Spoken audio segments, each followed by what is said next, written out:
Here we go again. Oh, poor Augie had a terrible time and a terrible night's sleep. Mum was waiting for me in front of the school with all the other parents when the bus arrived. Mr. Tushman had told me on the way home on the bus that he had called Mum to tell her about the situation the night before, but that everyone was fine. He said the camp director and several of the counsellors went looking for the hearing aid in the morning, but while we all went swimming in the lake, but they couldn't find it. Borwood, the school, were going to reimburse us the cost of the hearing aids. Yeah, you have to be responsible if you hurt somebody. I mean, really, they could have brain damaged him. They could have done anything. They could have really injured him. They should have to pay for the sweatshirt as well, I think. They felt bad about what happened. I wonder if Eddie had taken my hearing aids with him as a kind of souvenir, something to remember me by. Mum gave me a really tight hug when I got off the bus. Oh, that'll happen to you when you've come back from camp. But she didn't slam me with questions like I thought she might. Her hug felt good, and I didn't shake it off like some of the other kids were doing with their parents' hugs. The bus driver started unloading our duffel bags, and I went to find mine while Mum talked to Mr. Tushman and Miss Rubin, who had walked over to her. As I rolled my bag towards her, a lot of kids who usually don't say anything to me were nodding hello, patting my back as I walked by. See, sometimes it's good to push yourself beyond your comfort zone. Ready, Mum said. When she saw me, she took my duffel bag, and I didn't even try to hold on to it. I was fine with her carrying it. I didn't feel like a baby. If she wanted to carry me on her shoulders, I would have been fine with that too, to be truthful. As we started to walk away, Mr. Tushman gave me a quick, tight hug, but he didn't say anything. Mum and I didn't talk much on the whole walk home, and when I got to the front step, I automatically looked in the front bay window because I forgot for a second that Daisy wasn't going to be there, like always, perched on the sofa with her front paws on the windowsill, waiting for us to come home. It made me kind of sad when I walked inside. As soon as we did, Mum dropped my duffel bag and wrapped her arms around me and kissed me on the head and on my face like she was breathing me in.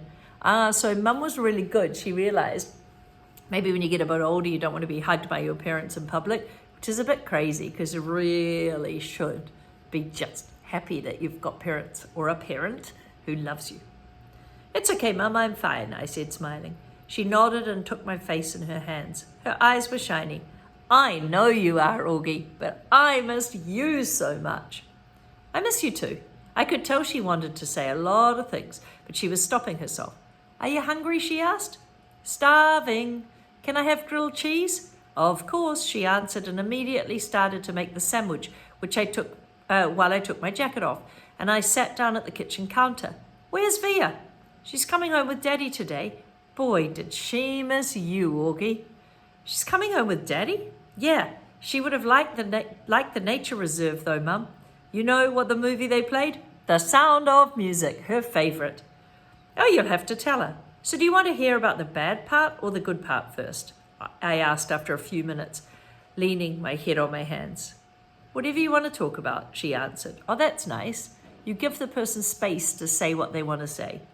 Well, except for last night, I had an awesome time. I mean, it was just awesome. That's why I'm so annoyed. I feel like they, the bullies, ruined the whole trip. No, sweetie, don't let them do that to you. You were there for more than 48 hours, and that awful part was just lasted 1 hour. Don't let them, the bullies, take away from you all the good memories and the good time. Well, I know, but did Mr. Tushman tell you about the hearing aids? Yep, he called us this morning. Is Dad mad because they're really expensive? Oh, gosh, of course not, Augie. He just wanted to know that you were all right. That's all that matters to us, and that you don't let those thugs ruin all the great memories. I kind of laughed at the way she said the word thugs. What? Thugs, I teased her. That's kind of an old-fashioned word. Okay, jerks, morons, imbeciles, she said, flipping over the sandwich in the pan. Oh, I don't know what my mother would have said, but she shook her head. They were pretty big, Mum. 7th graders, I think. She shook her head. 7th graders? Mr. Tushman didn't tell me that. Oh, my goodness. Did he tell you how Jack stood up for me? And Amos was like, bam! He rammed right into the leader and they both crashed to the ground. Like in a real fight. It was pretty awesome. Amos's lip was bleeding and everything. Well, he told me there was a fight, but she raised one eyebrow like some of you can do. I can't. I'm grateful that you and Amos and Jack are fine. When I think about what could have happened, she trailed off, thinking about it. Oh, my hoodie got totally shredded. Well, that can be replaced, she said. Can I have chocolate milk, please? Oh, can you do that special way you make it with the froth? Oh, see, Mum didn't overreact. She felt really bad for him. And she just let him have his own time to speak about it when he's ready. How did you and Jack ended up at the edge of the woods in the first place, she said. When Jack had to go to the bathroom, I answered with my mouth full of sandwich. As I was talking, she spooned in chocolate powder and started rolling a small whisk between her palms really fast. So that's quite cool. She's not just sitting there bombarding with questions. She's just kind of chatting to him. But there was a huge line and he didn't want to wait, so we went to the woods to pee. Oh, that looks good, Mum, thanks. Well, then what happened? Well, is it okay if we don't talk about it anymore right now? I'm not really in the mood. Okay, I promise I will tell you later when Dad and Via come home. How about I tell you every detail, but all of you at the same time? I just don't want to have to tell the whole story again and again and again, you know? Yep, I know. Wow, you practically inhaled that sandwich. Do you want another one, she said. I shook my head, wiped my mouth. Mum, am I always going to have to worry about jerks like that? Like, when I grow up, is it going to be like this too? She didn't answer right away, but took my plate and glass and put them in the sink and rinsed them in water. I'm afraid, Augie, there is always going to be jerks in the world. There are always going to be jerks in the world. But I really believe, and Daddy really believes, that there are more good people on the earth than bad people. And the good people watch out for each other and take care of each other, just like Jack and Amos and the other kids were there for you. Sometimes people actually surprise us, she said. I guess. Thanks, Mum. Actually, I'm kind of tired. I didn't get a good night's sleep last night. You should take a nap. Hey, thanks for leaving Babu with me, by the way. Did you get my note? Yeah, I slept with him both nights. She was about to say something else when her phone rang and she answered. She started beaming as she listened. Oh my goodness, really? What kind? Yeah, he's right here. He's about to take a nap. Want to say hi? Oh, okay. Okay, we'll see you in 2 minutes then. Click. She hung up her phone. That was Daddy. He and Via are just down the block. What? He's not at work? No. He left early because he couldn't wait to see you. So don't take a nap quite yet. 5 seconds later, Dad and Via came through the door and I ran into Dad's arms and he picked me up and spun me round and kissed me. He didn't let me go for a full minute until I said, Dad, it's okay. And then it was Via's turn and she kissed me all over like she used to do when I was little. It wasn't until she stopped that I noticed a big white cardboard box that they had brought in with them. Okay, if you've seen the movie, is this in the movie? If you've read the book, what is it? What's that? I said. Open it, said Dad, smiling, and he and Mum looked at each other like they knew a secret. Come on, Augie, said Via. I opened the box and inside was the cutest little puppy, black and white and furry, with a pointy little snout and bright black eyes and small ears that flopped down. We called the puppy Bear, because when Mum first saw him, she said he looked like a little bear cub. And that's what we should call him. And we all agreed. I took the next day off school, not because my elbow was hurting actually, which it was, but shh, don't tell the teachers, so I could play with Bear all day. Mum let Via stay home from school too. So the two of us took turns cuddling with Bear and playing tug of war with him. And we kept all of Daisy's old toys. And we brought them out now to see which ones he would like the best. It was fun hanging out with Via all day, just the two of us. It was like old times, like before I started going to school. Back then, I couldn't wait for her to come home from school so she could play with me before she started doing her homework. Now that we're older though, and I'm going to school, and I have friends of my own that I'm hanging out with, we never do that anymore. So it was nice hanging out with her. We were laughing, and I think she liked it too. When I went back to school the next day, the first thing I noticed was that there was a big shift in the way things were. Okay, turn and tell your neighbors why there's a shift and what that means and a shift in the way things were.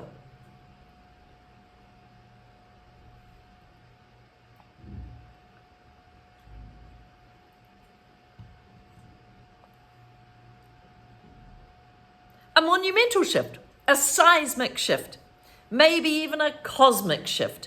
Whatever you can call it, it was a big shift. Everyone, not just in our grade, but every grade, had heard about what happened with the 7th graders. So suddenly, I wasn't known for what I'd always been known for, but for this other thing that had happened. And the story of what happened had gotten bigger and bigger each time. 2 days later, the way the story went was that Amos had got into a major fist fight with this kid, and Miles and Henry and Jack had thrown some punches at the other guys, and then we escaped across the field because this whole long adventure through the cornfield maze and into the deep dark woods. Jack's version of the story was probably the best because he's so funny. That in whatever version of the story, and no matter who was telling it, 2 things always stayed the same. I got picked on because of my face. Jack defended me, and those guys, Amos, Henry, and Miles, protected me. And now that they protected me, I was different to them. It was like I was one of them. Like they called me little dude now. Everyone across the school. These big dudes I barely even knew before they knuckle punched me in the hallway. And now they're calling me little dude. Another thing came out of it. Amos was super popular now. And Julian, because he missed the whole thing, he was really out of the loop. Miles and Henry were hanging out with Amos all the time, and they switched best friends. I'd like to be able to say that Julian started treating me better, but that wouldn't be true. He still gave me dirty looks across the room. He still never talked to me or Jack. But he was the only one who was like that now. And me and Jack, well, we couldn't care less. Ducks. The day before the last day of school, Mr. Tushman called me into his office to tell me they had found out the names of the 7th graders from the nature retreat. He read off a bunch of names that didn't mean anything to me, but then he said the last name, Edward Johnson. I nodded. You recognize the name? Yeah, they called him Eddie. Right. Well, they found this in Edward's locker. He handed me what was left of my hearing aid headband. The right piece was completely gone and the left one was mangled. The band that connected the two, the lobot part, was bent down the middle. So this guy has no respect because that could cost thousands of dollars. That's like thieves, right? I can't understand people go into, they steal stuff from people when it's not yours. That's money you're stealing from someone. His school wants to know if you want to press charges. That means call the police. I looked at my hearing aids. No, I don't think so.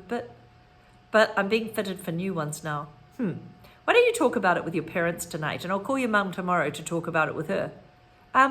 Would they go to jail? No, not jail, but they'd probably go to a certain court for kids. And maybe they'd learn a lesson by having to talk to the judge and the police. Trust me, I joked. That guy Eddie, he's not learning any lessons. Augie, why don't you sit down a second? I sat down. All the things on his desk were the same as when I first walked into his office last summer. The same mirrored cube, the same little globe floating in the air, and this felt like ages ago. Hard to believe that the whole year is almost over, huh? He was reading my mind. Has it been a good year for you? Has it been okay? Yeah, it's been good, I nodded. I know academically it's been a great year for you. You're one of our top students academically. Congrats on the high honor roll. That's a thing they have in America. Thanks, yeah, that's cool. But I know it's had its share of ups and downs, he said, raising his eyebrows. Certainly that night at the nature reserve was one of the low points. Yeah? I nodded. It was also kind of good too, though. It's also kind of good too. In what way? Well, you know how people stood up for me and stuff? Well, that was pretty wonderful, he said, smiling. Yeah. I know in school, things got a little hairy with Julian at times. I had to admit it surprised me that he knew about this. You know about that stuff with Julian? Middle school directors have a way of knowing about everything, like teachers. Do you have a little secret security camera in the hallway? And microphones everywhere, he joked. No, seriously. No, not seriously. But we have security cameras in our hallways, all around the school. Oh, but teachers know more than kids think. I wish you and Jack had come to me about the mean notes that they left in your lockers. How'd you know about that? I'm telling you, middle school directors know everything. Well, it wasn't a big deal, and we wrote notes too. Well, I don't know if it's public yet, though. It will be soon anyway, but Julian is not coming back to Beecher Prep next year. What? I said I honestly couldn't hide my surprise. His parents don't think Beecher Prep's a good fit for him, Mr. Tushman continued, raising his shoulders. Wow, that's really big news. Yeah, I thought you'd like to know that. Then suddenly I noticed that the pumpkin portrait that used to be behind his desk was gone, and my drawing, my self-portrait as an animal that I drew for the New Year's art show, was now framed and hanging behind his desk. Hey, that's mine, I said, pointing. Mr. Tushman turned around like he didn't know what I was talking about. Oh, yeah, I've been meaning to show you this for months. My self-portrait as a duck. I love it, Augie, he said. When your art teacher showed it to me, I asked her if I could keep it for my wall. Hope that is okay with you. Oh, yeah, sure. What happened to the pumpkin portrait? Right behind you. Oh, nice. Well, I've been meaning to ask you since I hung this up, why do you choose to represent yourself as a duck? Well, what do you mean? That was the assignment. Yeah, but you were supposed to choose an animal. Why did you choose the duck? Is it safe to assume it's because of the story of the duckling that turns into a swan? No, I laughed, shaking my head. It's because I think I look like a duck. Oh, said Tushman, eyes opening wide, and he started laughing. Really? Here I was looking for metaphors and symbolism, and sometimes a duck is just a duck. You think you look like a duck, so you draw yourself as a duck. Yeah, I guess, I said, not quite getting why he thought it was so funny, but he laughed to himself for a good 30 seconds. Anyway, Augie, thanks for chatting to me. I just wanted you to know it's truly a pleasure having you here at Beecher Prep, and I'm really looking forward to next year. He reached across his desk and shook hands with me. See you tomorrow at graduation. See you tomorrow, Mr. Tushman. Well, it's all worked out quite well, but there has been a big shift. I wonder if this is the end of hearing about Julian. Wonder if there's more to the Julian story. Why is he leaving? I don't know. We're at 83% of the book.